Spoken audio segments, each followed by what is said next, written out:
Capítulo 3. O homem mais importante de Raveloe era o Squire Cass, que vivia em uma imensa casa vermelha, quase em frente à igreja, com uma bela escadaria de pedra na frente e altos estábulos na parte de trás.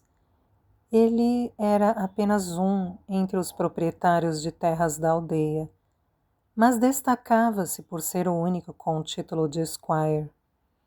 Embora a família do Sr. Osgood também fosse considerada de origens ancestrais, já que a imaginação de Raveloe não se aventurava a pensar num passado obscuro em que os Osgoods não existiam, ainda assim ele era apenas proprietário da fazenda onde vivia. Já o Squire Cass possuía também a terra onde moravam 1 ou 2 inquilinos, que a ele se dirigiam para reclamar da caça quase como se fosse um lorde. Ainda era aquela época gloriosa da guerra, vista como uma graça especial da providência divina para os proprietários de terras, não tendo ainda a queda dos preços acabado de empurrar ladeira abaixo os mais pobres entre eles, cuja ruína seria ajudada pelos hábitos extravagantes e pela má administração. Estou falando de Raveloe e outras aldeias semelhantes, porque a velha Inglaterra rural tinha muitos aspectos diferentes, como ocorre quando a vida se espalha por uma superfície muito grande, deixando-se influenciar por inúmeras correntes, dos ventos do paraíso aos pensamentos dos homens, que estão sempre a se movimentar e se entrecruzar, com resultados incalculáveis. Raveloe se encontrava em meio a densos bosques e péssimas estradas, alheia às correntes da energia industrial e do fervor puritano. Lá, os ricos comiam e bebiam com fartura, aceitando a gota e a apoplexia como coisas que costumavam atacar misteriosamente as famílias abastadas. E os pobres acreditavam que era direito dos ricos viver a boa vida que lhes bem aprouvesse. Afinal, suas celebrações provocavam uma multiplicação de migalhas, que eram a herança dos pobres. Betty Dray farejava os presuntos do Sr. Cass quando estes estavam no fogo, ficando fascinada pelo caldo excessivamente gorduroso em que cozinhavam. E quando chegavam as festas de fim de ano, isso era visto como algo muito bom para os pobres, porque as festas em Raveloe eram como as mantas de carne e os barris de cerveja. Vinham em larga escala e duravam bastante, especialmente no inverno. Depois que as damas acomodavam seus melhores vestidos e chapéus em caixas e corriam o risco de atravessar riachos a cavalo, montadas numa almofada presa à parte traseira da sela, com sua preciosa carga, em dias de chuva e neve, quando nunca se sabe até onde o nível da água vai chegar, não se poderia supor que se conformassem com prazeres breves. Por isso, nesses meses sombrios, quando havia pouco trabalho e as horas demoravam a passar, os vizinhos decidiam dar festas no mesmo dia, abrindo suas casas para as visitas um após o outro. Assim que os pratos oferecidos pelo Squire Cass começavam a diminuir em quantidade e frescor, seus convidados simplesmente saíam à rua e caminhavam até a casa do Sr. Osgood, que ficava mais adiante em meio aos pomares, onde encontravam presuntos e lombos ainda por cortar, tortas de porco recendendo a lenha, manteiga batida bem fresquinha. Tudo, em suma, que apetites poderiam desejar, talvez feitos com maior perfeição, embora não em maior abundância do que na casa do Sr. Cass. Isso porque a mulher do Squire morrera havia muitos anos, e a Casa Vermelha não tinha a presença de uma esposa e mãe, que é sempre fonte de amor e temor, tanto na sala quanto na cozinha. Era essa a explicação para que na casa do Sr. Cass houvesse mais quantidade do que qualidade durante as festas de fim de ano. E também para o fato de ele muitas vezes preferir agraciar o Rainbow com sua presença a manter-se na própria sala de jantar, coberta por lambris de madeira. Era também, talvez por causa disso, que seus filhos se tinham tornado pessoas um tanto mal educadas. Raveloe não era um lugar onde a censura moral fosse severa, mas todos consideravam uma fraqueza da parte do Squire ter mantido todos os filhos em casa sem mandar nenhum trabalhar. Embora em geral houvesse condescendência para com rapazes cujos pais tinham dinheiro para pagar por seus hábitos, as pessoas balançavam as cabeças em reprovação ao falar do filho do meio, Dunstan, conhecido como Dancy Cass, cujo interesse em jogos e barganhas poderia acabar levando a algo muito pior. É claro que os vizinhos pouco se importavam com o que acontecesse com Dancy, um sujeito rancoroso e debochado que parecia gostar mais de bebida quando os outros estavam com sede, desde que isso não trouxesse problemas para uma família como a do Sr. Cass, que tinha um monumento na igreja e canecos de prata mais antigos que o velho rei. Mas seria muito triste se o Sr. Godfrey, o filho mais velho, um jovem sorridente bem-humorado, que herdaria a propriedade um dia, seguisse o mesmo caminho do irmão, como vinha parecendo fazer ultimamente. Se continuasse agindo assim, o Sr. Godfrey perderia a senhorita Nancy Lammeter, pois todos sabiam que desde o Pentecostes do ano anterior, ela vinha olhando para ele com desconfiança, já que se tornara alvo de fofocas ao passar dias a fio sem aparecer em casa. Havia algo errado, algo anormal, isso era certo.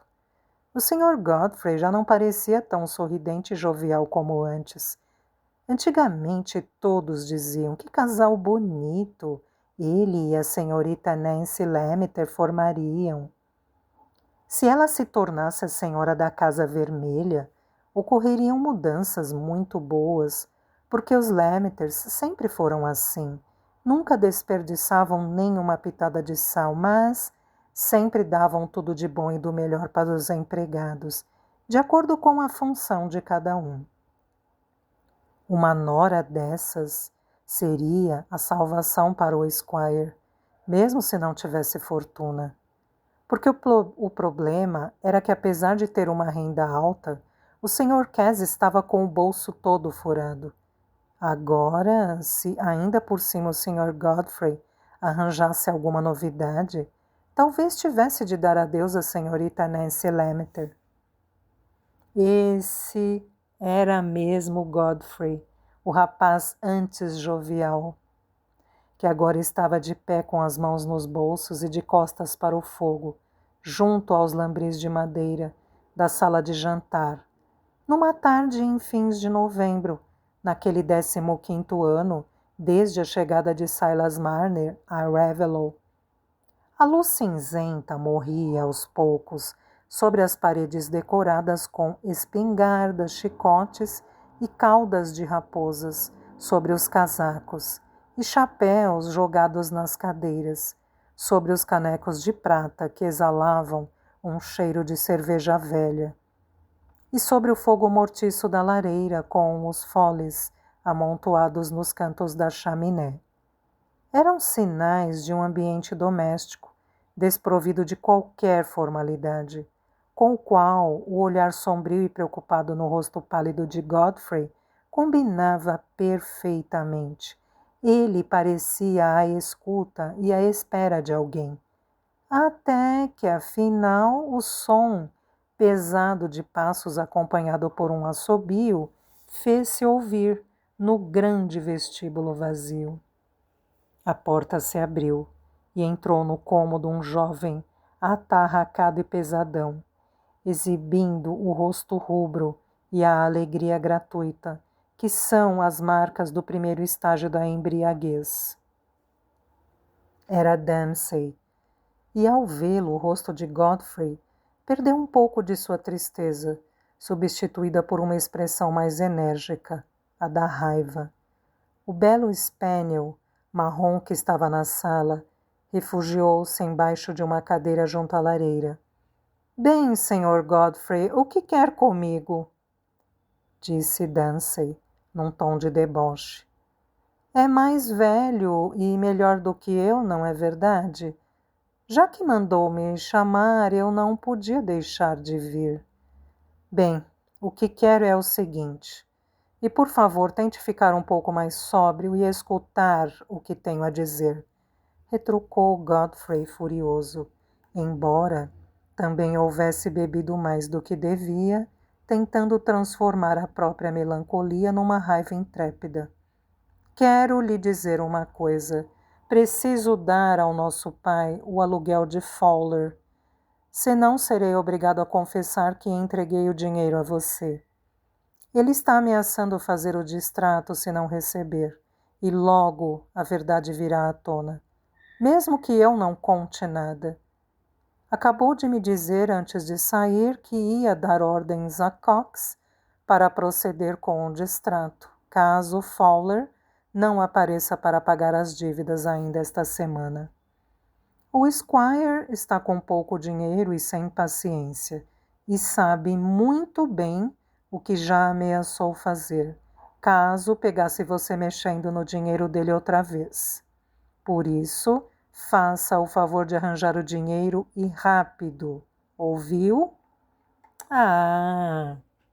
Desdenhou Dempsey, aproximando-se do irmão e encarando-o.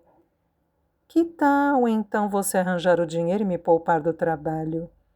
Já que foi gentil o suficiente para me emprestar, não recusará a delicadeza de devolvê-lo por mim. Afinal, fez isso por amor fraternal, não foi? Godfrey mordeu os lábios e cerrou os pulsos. Não se aproxime de mim com esta cara, ou eu lhe dou um soco. Ah, não dá não, disse Dempsey, embora dando meia volta. Porque sou um irmão bonzinho, tão bonzinho, sabe? Eu poderia fazer com que você fosse expulso de casa e passasse a viver com apenas $1 por dia. Era só contar ao Squire que seu lindo filhinho se casou com aquela jovem Molly Thorin e que não conseguiu ser feliz ao lado da moça porque ela vivia bêbada. Então, tomarei o seu lugar com toda a tranquilidade, mas, veja, não farei isso porque sou muito bonzinho. Não precisa se preocupar comigo. Você vai conseguir para mim as tais 100 libras. Vai sim, sabe que vai. E como vou fazer para conseguir o dinheiro? Retrucou Godfrey, trêmulo. Não tenho 1 centavo. E é mentira que você ficaria no meu lugar. Também seria expulso, isso sim. Porque se começar a contar meus segredos, eu conto os seus. Bob é o favorito de papai e você sabe muito bem disso.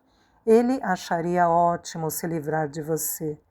Não importa, disse Dempsey, balançando a cabeça enquanto olhava pela janela. Seria adorável ir embora em sua companhia. Você, um irmão tão simpático. E nós, que sempre gostamos tanto de brigar um com o outro. Eu não saberia o que fazer sem você, mas Aposto que prefere que fiquemos os dois morando aqui em casa. Tenho certeza. Por isso, sei que vai dar um jeito de conseguir o dinheiro. Bem, estou indo, com o coração partido de saudades. Dunstan já se preparava para sair, mas Godfrey correu atrás dele e o agarrou pelo braço, dizendo em meio a um xingamento: Estou lhe dizendo, eu não tenho dinheiro nenhum, nem tenho como conseguir. Pegue emprestado com o velho Kimball. Já lhe disse, ele não vai me emprestar mais. Não posso pedir a ele. Então, venda Wildfire. Falar é fácil. Eu preciso do dinheiro agora. Bem, basta levar o bicho à caçada amanhã. Bryce e Keating estarão lá com certeza. Você terá mais de uma oferta. E voltaria para casa às 8 da noite, todo sujo de lama. Amanhã é a festa de aniversário do Sr. Osgood. Ah, disse Dancy, virando o rosto e fazendo uma voz fina e afetada. E a querida senhorita Nancy virá. Vou dançar com ela, prometer que não serei mais malvado, voltar às suas boas graças e... Dobre a língua ao falar da senhorita Nancy, seu idiota. Vociferou Godfrey, ficando vermelho. Caso contrário, vou esganá-lo. Para quê? Disse Dancy, ainda num tom artificial, mas agora pegando um chicote de cima da mesa e batendo o cabo na palma da mão. Você tem uma ótima chance. Já lhe aconselhei a bajular a moça. Se Molly tomar umas gotinhas a mais de láudano, um dia desses e você ficar viúvo, já vai ter meio caminho andado. A senhorita Nancy não se importaria de ser sua segunda esposa, se nunca souber disso. E você tem um irmão que tem a natureza boa e guardaria segredo. Até porque você seria muito, muito bonzinho com ele. Vou lhe dizer uma coisa, vociferou Godfrey, trêmulo e novamente muito pálido. Minha paciência está chegando ao fim. Se há ainda mais crueldade aí dentro de você, fique sabendo que se pressionar demais um homem pode fazê-lo explodir. O que tenho a dizer é o seguinte. Posso muito bem ir eu mesmo contar tudo ao Squire, e com isso pelo menos me livraria de você. Até porque ele vai acabar sabendo mais cedo ou mais tarde. Ela tem feito ameaças dizendo que vai vir aqui pessoalmente revelar tudo.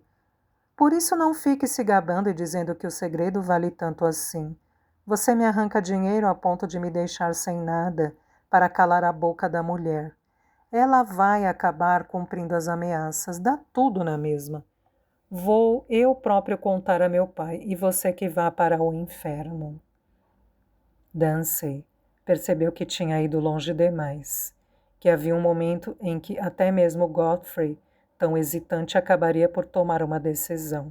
Mas, ainda assim, falou com ar despreocupado. Como quiser, mas antes vou tomar um golinho de cerveja.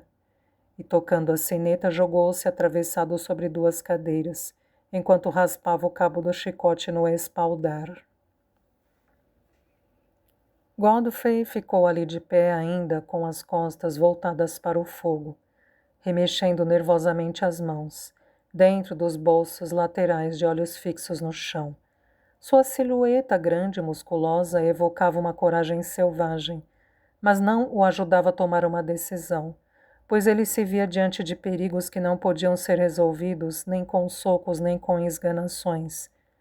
Sua insegurança e sua covardia moral eram realçadas por uma situação em que as consequências temidas pareciam pressionar de todos os lados.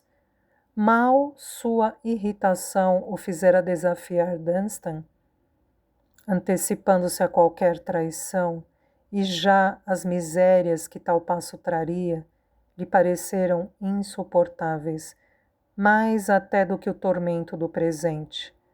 As consequências de uma confissão não eram duvidosas, eram certas.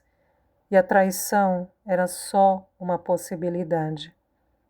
Encarando essa realidade de perto, Godfrey novamente se entregou ao suspense e à vacilação, até com algum conformismo.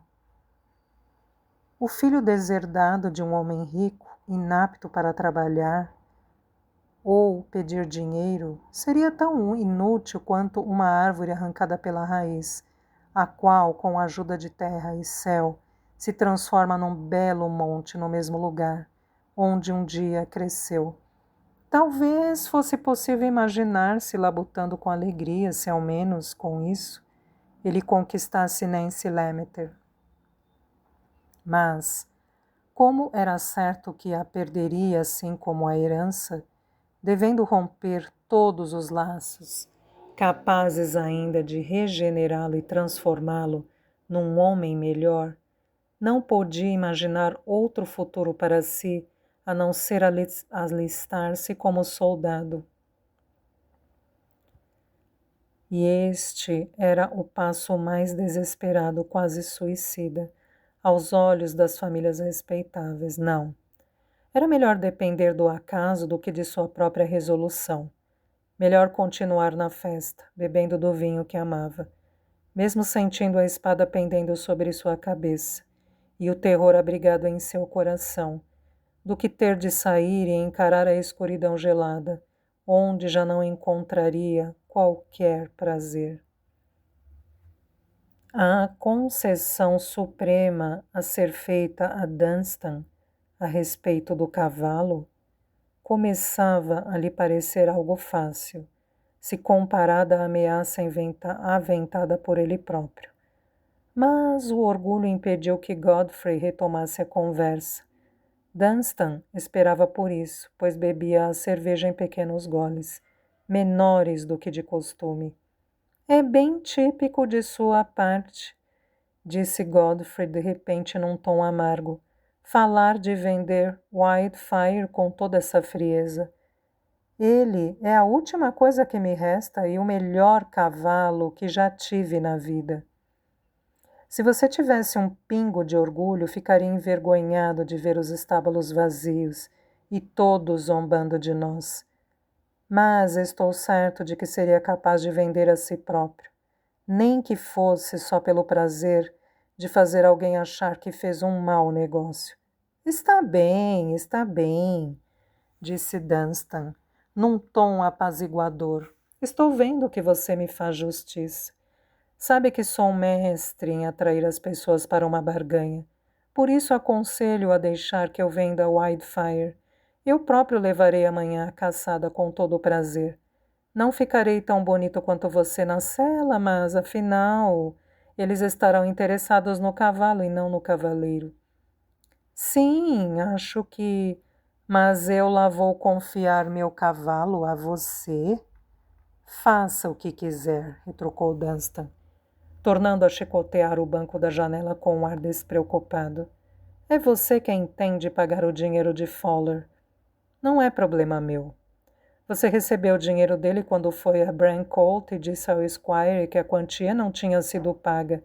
Não tenho nada a ver com isso. Você só foi gentil a ponto de dá-lo para mim. Se não quer devolver o dinheiro, paciência. Para mim tanto faz, mas eu queria ajudá-lo, tomando as providências para vender o cavalo, já que não é conveniente que você faça uma viagem longa amanhã. Godfrey ficou em silêncio por algum tempo. Sua vontade era pular em cima de Dunstan, arrancar-lhe o chicote das mãos e surrá-lo até deixá-lo quase morto. O medo físico não teria sido capaz de detê-lo, mas estava preso a outro tipo de pavor, movido por sentimentos ainda mais fortes do que a raiva. Quando tornou a falar, foi num tom quase conciliatório. Bem, você não vai fazer nenhuma besteira com o cavalo, vai? Irá mesmo vendê-lo e devolver o dinheiro? Porque caso contrário, sabe muito bem, tudo irá por água abaixo, porque eu não tenho mais nada que possa vender. E você não vai achar graça em ver a casa desabar em cima de mim, se ela também quebrar a sua cabeça. Sim, disse Dunstan, levantando-se. Está certo. Eu sabia que você concordaria. Sou a pessoa certa para levar Bryce na lábia. Vou conseguir para você 120 libras pelo animal, no mínimo. Mas talvez chova torrencialmente amanhã, como aconteceu hoje, e então você não poderá ir, disse Godfrey, sem saber se torcia ou não para que isso acontecesse.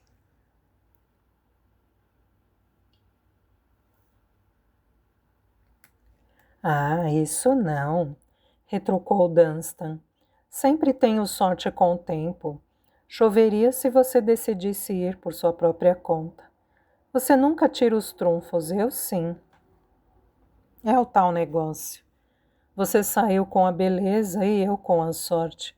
Por isso precisa me manter ao seu lado para conseguir uns trocados. Você nunca vai conseguir se livrar de mim.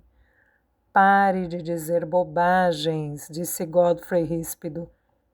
E trate de se manter sóbrio amanhã, senão vai levar uma pancada na cabeça ao voltar para casa.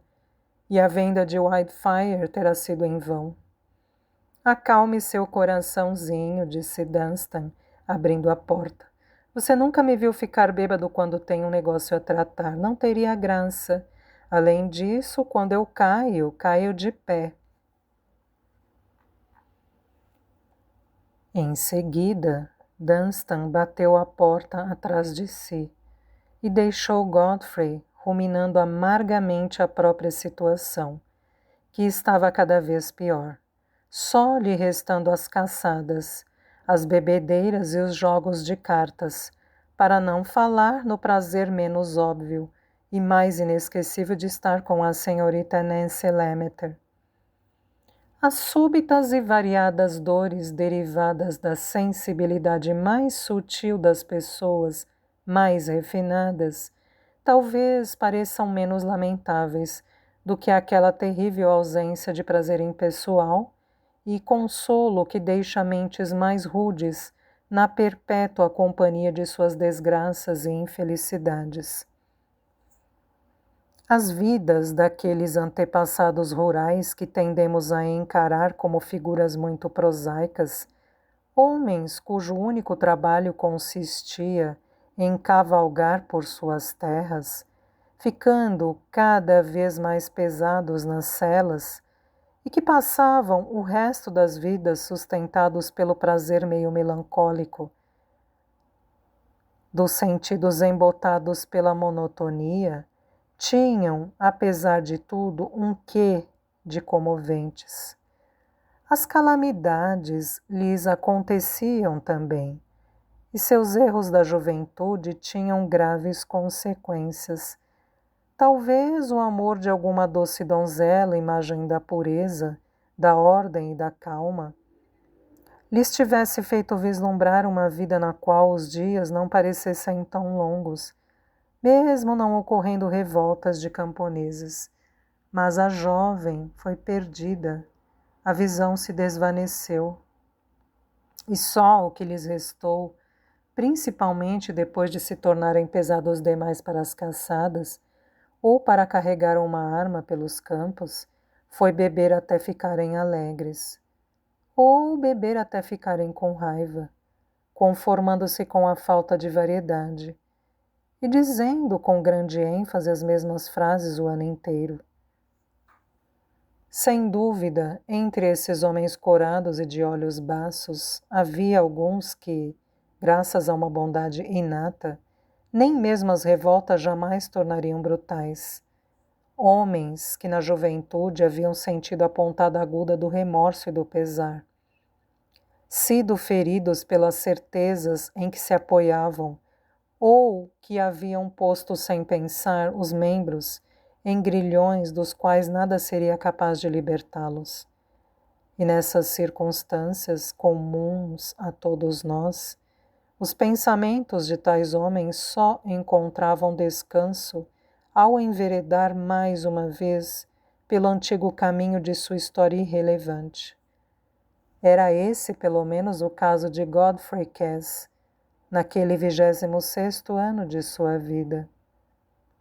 Um gesto de remorso, provocado por aquelas influências indefiníveis que costumavam ser exercidas por qualquer relação pessoal sobre naturezas mais maleáveis, o levara a contrair um matrimônio secreto, que era o flagelo de sua vida.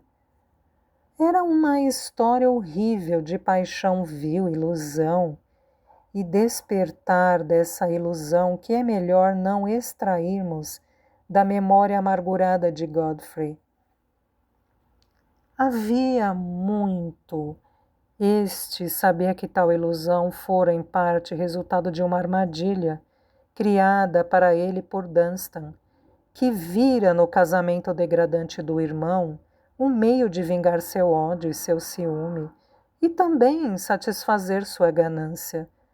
Se Godfrey tivesse podido se sentir apenas no papel de vítima, o travo amargo que o destino lhe botara na boca talvez fosse menos intolerável.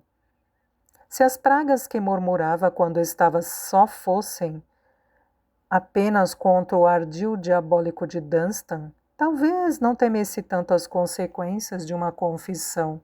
Mas Godfrey tinha algo mais a maldizer, sua própria loucura e sua depravação, que agora lhe pareciam sem sentido, como sempre nos parecem nossas loucuras e nossos vícios, quando já deixaram de nos tentar.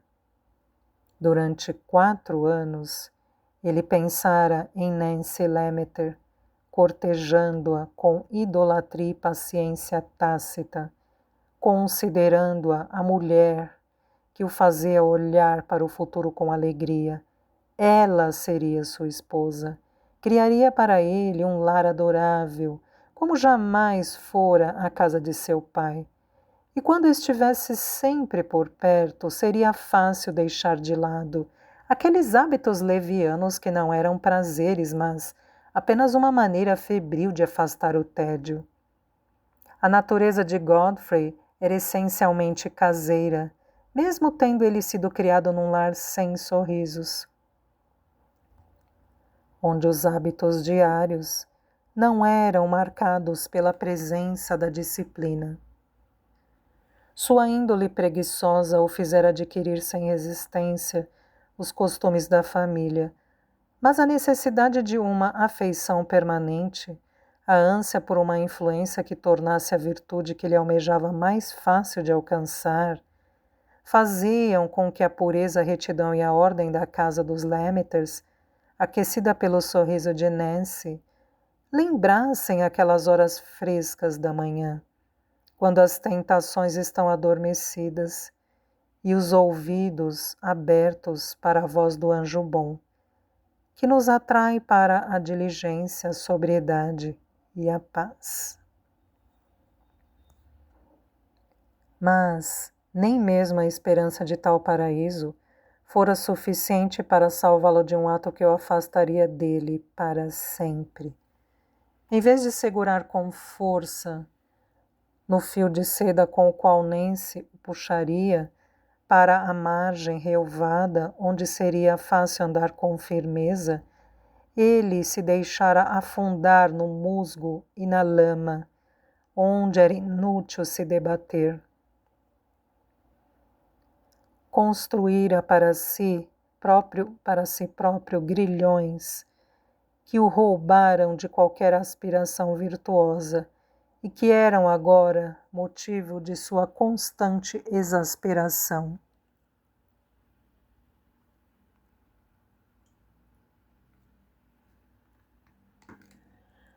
Mas, ainda assim, havia algo pior do que sua atual situação. Aquela em que se veria quando seu segredo terrível fosse descoberto. E o desejo que sempre triunfava sobre qualquer outro era o de continuar adiando o momento fatal, quando teria de arcar com as consequências da violenta reação do pai ao dano causado ao orgulho da família. Quando teria, talvez, de abrir mão da dignidade e do conforto hereditários, que afinal eram uma razão para continuar vivendo. E seria banido de forma definitiva da presença e da estima de Nancy Lemmeter. Quanto mais tempo passasse, maior seria a chance de se livrar de pelo menos algumas das consequências odiosas de seus atos. Mais numerosas seriam as oportunidades que lhe restariam de obter a estranha satisfação de ver Nancy e tentar discernir leves indicações de que esta ainda tinha algum afeto por ele. Era essa satisfação que o impelia a ir vê-la de tempos em tempos, num impulso insano, depois de passar semanas evitando-a, por sabê-la o prêmio distante, que apenas tornava mais dolorosas as correntes que o prendiam. Um desses ataques de desejo o dominava agora, forte o suficiente para fazer com que confiasse o Wildfire a Dunstan, mesmo não levando em conta que tinha outra razão para não querer ir à caçada da manhã seguinte. A outra razão era que a caçada seria perto de Betterley. A cidade onde vivia a infeliz, cuja imagem se tornava mais odiosa para ele a cada dia. Para Godfrey, toda aquela região era assombrada pela presença dela. O jugo que um homem cria para si próprio ao agir errado é capaz de fazer nascer o ódio na natureza mais mansa. Godfrey Cass, antes bem-humorado e de coração afetuoso, tornava-se rapidamente um homem amargo, assaltado pelos desejos mais cruéis que nele pareciam penetrar, sair e tornar a penetrar, como demônios que ali tivessem encontrado um campo fértil.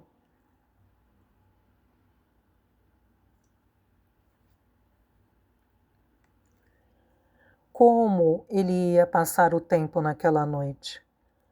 Poderia muito bem ir ao Rainbow e ficar ouvindo as conversas sobre rinhas de galo. Todos estavam lá e o que mais havia para fazer? Embora não ligasse a mínima para brigas de galo, Snuff, a cadela spaniel marrom que se colocara na frente de Godfrey e o vinha observando, agora saltava com impaciência pedindo carinho. Mas ele a empurrou sem nem olhá-la, saindo da sala e sendo seguido por ela, que humilde não guardou ressentimentos, talvez por não ter outra escolha.